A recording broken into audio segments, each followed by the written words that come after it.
You're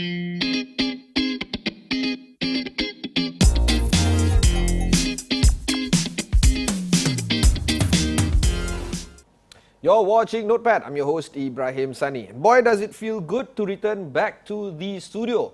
Today with me is Nokia, and we have plenty to talk about in this interview, largely because of the spectrum allocation conversation, the 5G rollout, the competition that is heating up in the not just in the network business, but in telco business as well. So let's unpack and unravel each and every single one of them. Joining me is Nokia's country manager, Dato Siva Shanmugam. Dato Siva, thanks for taking the time to speak with us. I would normally start with a handshake, but we couldn't do that because of the new normal. Exactly. So let's do a quick take into how COVID and MCO has impacted Nokia in Malaysia, and perhaps a little bit about Nokia Global as well. Sure. I think thank you very much for inviting me and Nokia, Ibrahim. I think well, this is a new norm, right? We haven't have experienced this kind of COVID before, right? Basically, I wouldn't say that we impacted badly, but I think I wouldn't say at the same time we are drawing out of misery, because basically we had a good business out of COVID, because a lot of people are working out of home and so on. We need to make sure that networks are properly geared, and we have a lot of requests from opcos, telcos, not only in Malaysia but globally, right? We have a lot of requests for them to make sure that networks are up and running, so people can be connected, be contacted, and can do the normal job. Yeah. The Nokia business is an interesting business to explore, because it still is a household name, and a quick test survey from my desk all the way to this studio this morning. Right. I was shouting out loud at the news desk, anybody of you has ever owned a Nokia? And nearly everyone shot up their hand. Right. But that was before, where the business is very much B2C, and the consumer business is actually making a large part of the business that you guys have. Right. Nokia today is very different. It is a B2B business, B2G even sometimes. Right. I want to talk a little bit about the development of Nokia in Malaysia, and what do you guys do today in this country? All right, let us step back. Nokia was established way back 1865. We were started as a pulp company, right? A pulp company. Then after that, we migrated to become a tire company. Then in 1970s, we become a telco company. Basically, we started the handphone. I'm sure, as you said, you did a survey. Most of the guys, out of 10, maybe 9 of use Nokia phones. The famous 3310 and so on and so forth. Yeah, I think. But I think Nokia, the management leadership of Nokia is always very future-driven. So basically, what happened is after the handphone business, we sold it to Microsoft. Then we migrated to network side, because we can see a bigger margin, a bigger profitability for the company. And after that, now we're also into the software company. So in Nokia, basically we have an amalgamation of Panasonic. We acquired Panasonic on the telco side. We also acquired Motorola. We also acquired Alcatel-Lucent. In terms of software side, we have a company called Spacetime, some other companies. So in fact, now we are known as a full end-to-end company in Nokia. We have a fixed line, mobile network, services, we have software, we have a Bell Lab. I don't know whether you know, Bell Labs are owned to Nokia. Right? In Bell Lab, we have won more than 9 Nobel Prizes. We have 2 Grammy Awards and 1 Oscar Award. Not because our leadership are good entertainers, but we have put audio into, we have discovered a lot of new technology into audio system for their movies. Right? Besides that, we also have a lot of, in Bell Lab, we have almost 35,000 scientists who are doing a lot of future technology discoveries. All right? So that's part of the, I would say Nokia is only one of the company in the world. We have a full-fledged gamut of end-to-end network, actually. As I said, we have fixed, mobile, software, we have services, then we have a Bell Lab. Besides that, we also do a lot of licensing, because we have a lot of patents, actually. In fact, for 5G, we are currently owning more than 3,000 patents at the point. And every year, Bell Labs churn out 2,000 patents for all sorts of technology in terms of telecommunication industry. This is the part where I want to talk about, right? Sure. Because 5G is the big deal right now. Right. And my first contact point of 5G was in CES, the Consumer Electronics Show in Las Vegas, last year, January. Right. And the CEO of Verizon was flying a drone in Las Vegas. The drone literally was in Los Angeles. And he was piloting the drone near zero latency. And you know, other use cases, they got an NBA player, they blindfolded the guy, and there is a hoop and he sees through the visor, Right. and he was basically he was able to score the hoop, Oh, wow. right? Right. Because there was near zero latency. Exactly. And that, of course, is more of the consumer kind of application. When we talk about 5G, it's almost always, all the time, business application, Right. and industrial application. Where is the 5G revolution at right now in Malaysia, and how is Nokia fitting into the 5G story of this country? Right. In fact, Nokia have contributing to Malaysia since 2018. In fact, we are part of the government charter to promote 5G in Malaysia. If you remember, 2 years ago, we started doing this consortium with the MCMC. We have almost 64 participants, all the ecosystem members. Basically, it encompasses of telcos, vendors, users, and so on. So basically, we formed a team, all right, almost 64 participants on that, 64 companies. So basically, what Nokia has been doing, we been doing a part of the, I would say, part of the consortium, and we contributed some of our global experience, technology that what Malaysia should looking at, and so on, right? Beside that, I think in 2019, we had a big 5G launch in Malaysia, which launched by the previous Prime Minister. Yeah, in Langkawi. In Langkawi was December, but in April was in Cyberjaya. Yes, yes. Yeah, Langkawi was in December 2019, yes. correct. April was in Cyberjaya. It was a big show, so we are part of the participant in this whole show. All right, and we also did a lot of input. We bring a lot of technology from overseas to showcase during this Langkawi and also during the Cyberjaya show. When we talk about 5G, we also have to talk about the capex involvement here, Right. And the investments that we're talking is not small. Exactly. Right. Right. And governments have the only firepower in terms of investing in this. Do you think that the Malaysian government is investing enough in propping up our 5G infrastructure, at least to a point where we know that it can be rolled out to the mass market anytime soon? Okay, I think we need to be very clear why 5G will be rolled out, not in Malaysia, globally, right? I think it's predominantly we are addressing enterprise, but at the same time also looking at consumer, right? But, the reason 5G is coming to the to the telco industry is basically we want to pump up the enterprise. Things like IR 4.0, Industrial Revolution 4.0, right? We're also looking at digitalization, where Malaysia have launched 5.0 soon. I think they already launched 5.0, MPAC will launch 5.0, digitalization 5.0. The reason, your question is basically, do Malaysian government doing enough? I think at this point of time, yes. I think they are doing a lot of, in fact, they are helping the industry, the vendor and also the telco to charter how we should bring 5G, because 5G is a very important component, not only in terms of technology, but it's also important for economy, because it's going to give a big economic multiplier.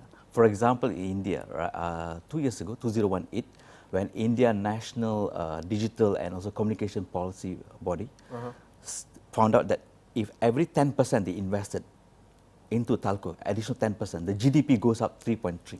So the multiplier effect The economic multiplier is huge. amazing, right? This is good. It makes sense, Yes, honestly, exactly. because COVID, everybody's working from home. Exactly. People understand that kind of multiplier. At the same time, World Bank have said if you use a fixed broadband, if you increase by 10%, the multiplier is 1.3%. It's only for fixed broadband. But in India, they did a study for whole telco industry. If 10%, 3.3. So can you imagine what impact Malaysia will have if you do 5G? Yeah. Right. And at the same time, in terms of digitalization, right, globally, BioLab did some small studies. Basically, what we discovered, 30% of the industry have been digitalized. The obvious is, of course, telco, finance, some of media, digitalized. But there are so many other big industries not digitalized. Ports, medical, education. There are so many other industries not digitalized. So with 5G, we can digitalize the whole ecosystem very fast, right? And as you correctly said just now, when during your CES exhibition, we can bring down the latency, then we can start doing a lot of automation factories, we can do a lot of remote surgeries, so on and so forth. Yeah. Okay, we'll take a short break. When we come back, we'll continue our conversation with Dato Siva of Nokia.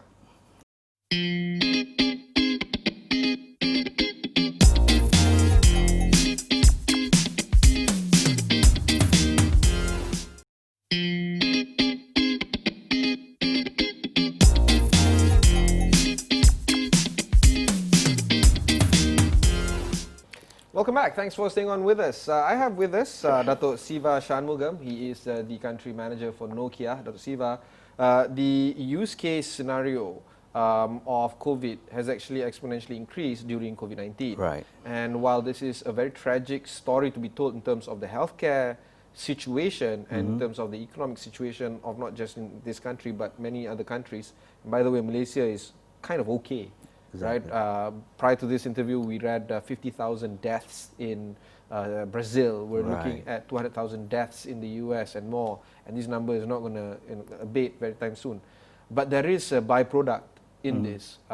Adoption of technology has increased. Right. The simplest case I can think of is my school children's teachers. Some of them are actually watching this show occasionally. They are technologically challenged, so to speak, prior to the COVID. Now they are right up there, right? They can use all the applications, Google Classrooms, share notes, work with their Microsoft Surface or their iPad or whatever. Everything is there. My middle child, 8 years old, he only knows YouTube and Netflix and Astro Go. Now he knows how to log in on Google Classrooms. He knows how to use Zoom calls and all that. And the rate of speed in terms of the adoption has been exponential in the education sector. I can only imagine the rate of adoption in other sectors as well, at least for the past few months. Right.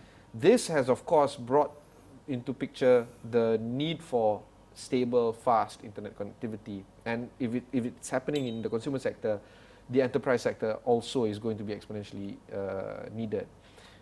Do you see the things that you're doing now, people now appreciate more because of COVID? And do you think that you have to now deliver quicker and faster in terms of the solutions because people now understand what you're up to and therefore they want you to get the job done fast and perfectly done?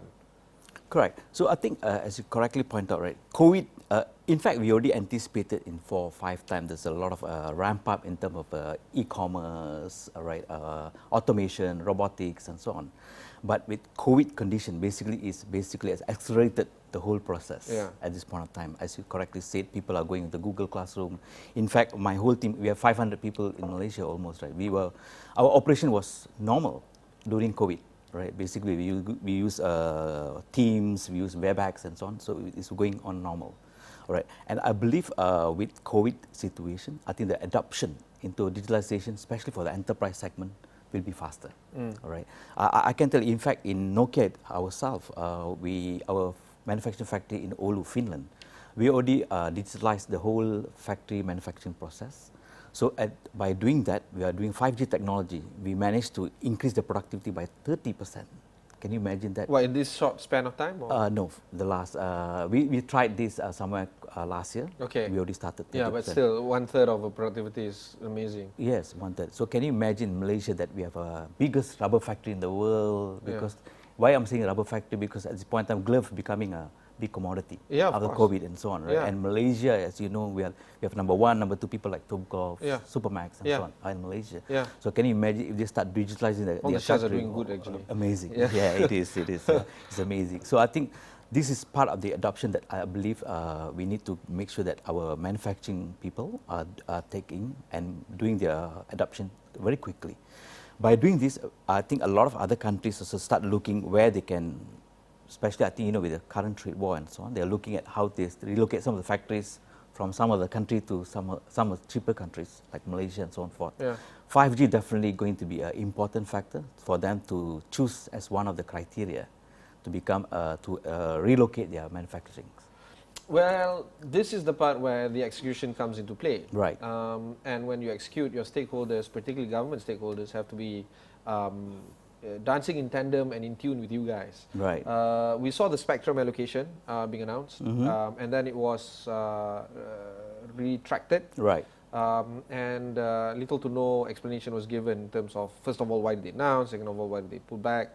These kind of things, does this impact your business?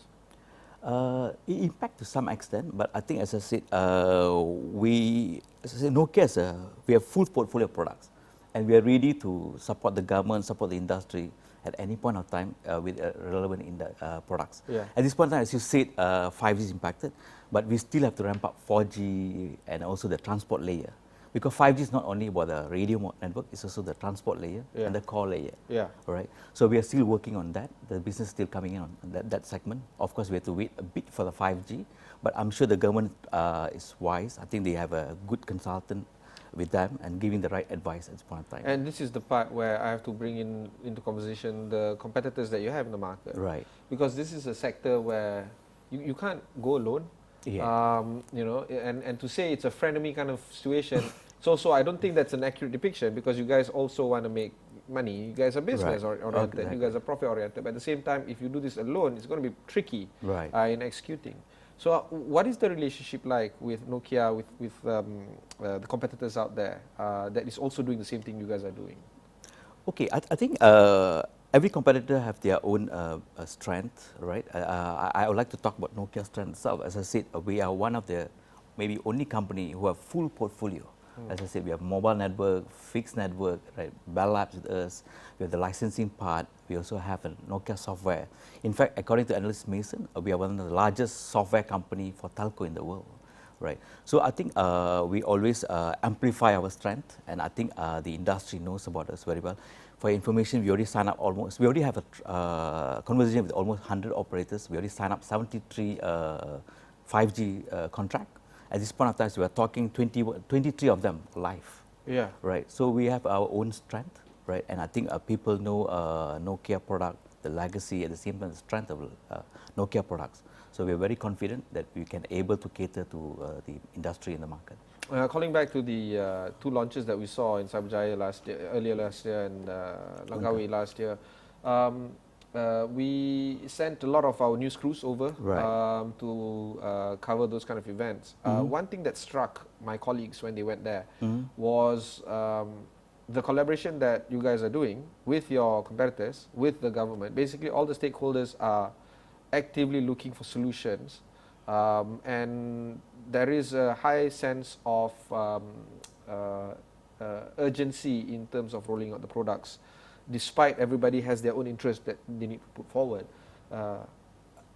Will things get a little bit trickier because of post-COVID, or do you think that the things that are currently doing right now is okay, at least for this year in terms of rolling out 5G? I believe at this point of time, I think government's charters, basically they're looking at connectivity, right? And also they're trying to fulfill their national agenda, right? Of course, by promoting 5G, I think it definitely gives a different impact to the country, because just for information, during the COVID, I think we reckon that the economy will be not so good. Although Bank Negara said they forecasted -2, but Q1, we managed to get 0.7 growth GDP, right? And next year, IMF, International Monetary Fund, has said Malaysia will be one of the top ASEAN players if the COVID been tapered properly. In fact, we are one of the top 5 in the world in terms of the way we're managing COVID at this point from the WHO data. So I think if we play our game in the right way, our charters in the right way, I think as IMF said, next year Malaysia should be easily clocking at 9% GDP growth. Right. I think we are doing the right thing at this point in time, but I think we need to accelerate bit the 5G rollout. Okay. We'll take a short break before we continue our conversation with Dato Siva and Nokia.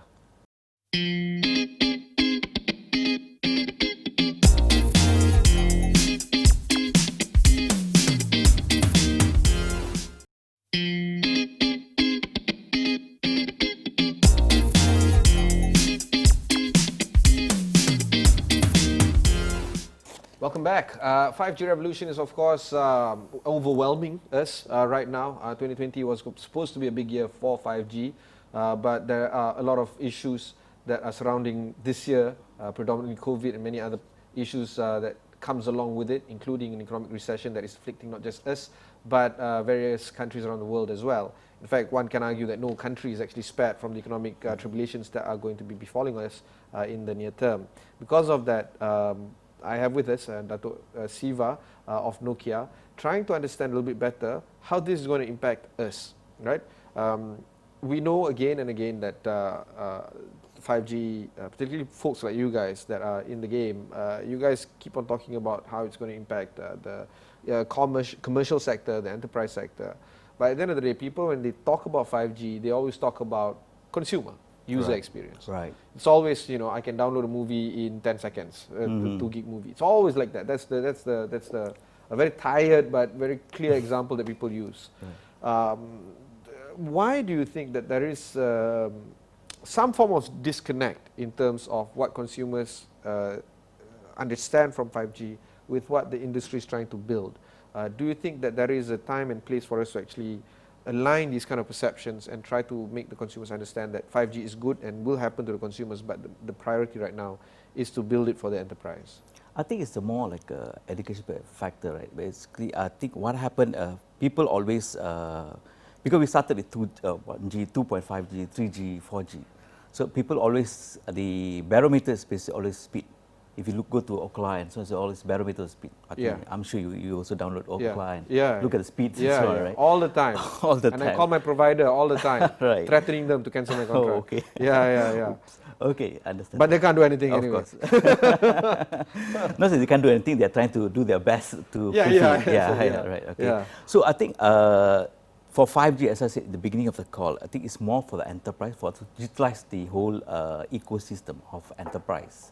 Okay. So I think there'll be a time that we can marry enterprise and also the consumer. But I think it's also an education process that I think telco people like us, vendor, have to tell the public why 5G is important for enterprise and how you should measure speeds for your particular downloads in consumer. Yeah. And because of this, do you think that the generational understanding, the understanding between the generations are huge in terms of gap, where we have the young individuals out there very technologically adept versus the middling generation and the senior generation? Do you think that there is a comprehension issue in terms of what the technology infrastructure can give to these respective generations? Obviously, there is a gap, but I think the gaps are getting closer. Obviously, there's a gap for sure. But I think with the new generation, they start understanding that how telcos, especially for 5G technology, will cater to enterprise. Because most of this generation, I think they are looking at e-commerce, e-portals, and so on, right? So it's basically catering more for industry. Yeah. Right. So I think they will understand as time passes. Okay, final questions on security. The discussion of security has never been more important. Today, another thing is, of course, sustainability. We'll get to that in a bit. But because of this, do you think that there is a greater risk for us to be exposed in terms of cybersecurity, in terms of identity theft, that kind of conversation, when we now finally will roll out 5G? Do you think that that is going to be exponentially exposed in terms of security issues? Security always a important element in any network, not even for 5G, even 3G, 4G. As we are talking, as I said, Nokia have one of the widest portfolio of software. In fact, security is one of the important portfolio in our software, right? And of course, whenever we build a 5G, right, we make sure that the security aspect of the 5G services are captured. Can you imagine if you give it to enterprise company, people like manufacturing and so on, can you imagine if there's not enough security, right? People from outside can hack into this. Yeah, that's already factory. happening right now. Correct. Yeah, right. but the question is, will it be amplified, or are we exposing ourselves more once 5G is brought into the picture? I think you cannot avoid that, but I think as technology moving, I think we also have more sophisticated softwares coming in to safeguard the operations. Final questions on sustainability, and I want to focus a little bit, spend a little bit more time on this. Right. How has Nokia approached the issue of sustainability, and do you think that your business can be classified as a kind of a green business moving forward? Yes, for sure. I think we very much amplify on sustainability. Being from a Scandinavian country, I think you know how Scandinavian country promote green technologies and so on. In fact, in our factory, we are looking at how to reduce usage of plastics, usage of the more usage of recyclable materials and so on. So definitely, sustainability is one of the important agenda in the whole Nokia ecosystem. All right. Final word for 2020. What would be the kind of expectations that can come from Nokia for the consumers here to understand? As I told you beginning of the session, I think Nokia have the full gamut of product, and I think we are very vendor agnostic. We work with every telco, and we are ready to cater Malaysia's aspiration to go to the next level. That was my conversation with Dato Siva Shanmugam of Nokia. If you've missed any part of this interview, just head on to astroawani.com, look for Notepad over there. You can also search for these kind of interviews on your mobile devices. Just download the Astro AWANI app, wherever you get the application. Until next time, thanks very much for watching and goodbye.